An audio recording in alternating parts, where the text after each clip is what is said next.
Good morning అండి అందరికీ స్వాగతం ఛానల్లోకి. మరి ఈరోజు సదస్మరామిలో కైక దశరథుడు శ్రీరాముడికి పట్టాభిషేకం చేస్తున్నాడని తెలిసి అమితానందం పొందిన కైక ఇంతలో అతను పుట్టింటి నుండి అకారణంగా తెచ్చుకున్న దాసి మందర వచ్చి ఆమె సంతోషం చూసి వారలేకపోయారు. కైక ఎందుకు పొంగిపోతున్నావు? రాముడు రాజు అయితే కౌసల్య రాజమాతగా సకల భోగభాగ్యాలు అనిపిస్తుంది. నీవు కౌసల్యకి దాసిలా సపర్యలు చేయాలి. నువ్వే దాసి అయినప్పుడు నీకు ఇంకో దాసి ఎందుకు? నేను వెళ్తాను అంటూ వెనక్కి తిరిగి వెళ్ళబోతుంటే, ఆగు మందర, ఏమిటి నీ ఉద్దేశం? ఎందుకు ఇలా మాట్లాడుతున్నావు చెప్పు అంటూ నిలదీసింది కైక. కైక, నీ హితవు కోరే చెప్తున్నాను.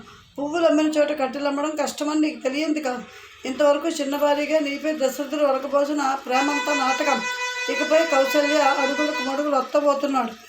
నీ తండ్రికి ఇచ్చిన మాట, కైకకు పుట్టినవాడికే రాజ్యాభిషేకం చేస్తానన్నది మర్చిపోయావా? భర్తడు లేని సమయంలో శ్రీరామ్ పట్టాభిషేకం నిర్ణయించడంలో దశరథుని దుర్బుద్ధి అర్థం కావడం లేదా? ఇప్పుడైనా మించిపోయింది లేదు. దేవాసుర సంగ్రామంలో దశరథుడు నీకు ఇచ్చిన వరాలు రెండున్నాయి. ఒకటి 14 ఏళ్ళు శ్రీరాముని వనవాసం, రెండవది భర్తను పట్టాభిషేకం కోరుకో అంటూ చెప్పి మెల్లగా జారుకుంది మందర. అగ్నిపై ఆజ్యం పోసినట్లయి కైకలో కోపాగ్ని రగులుకుంది.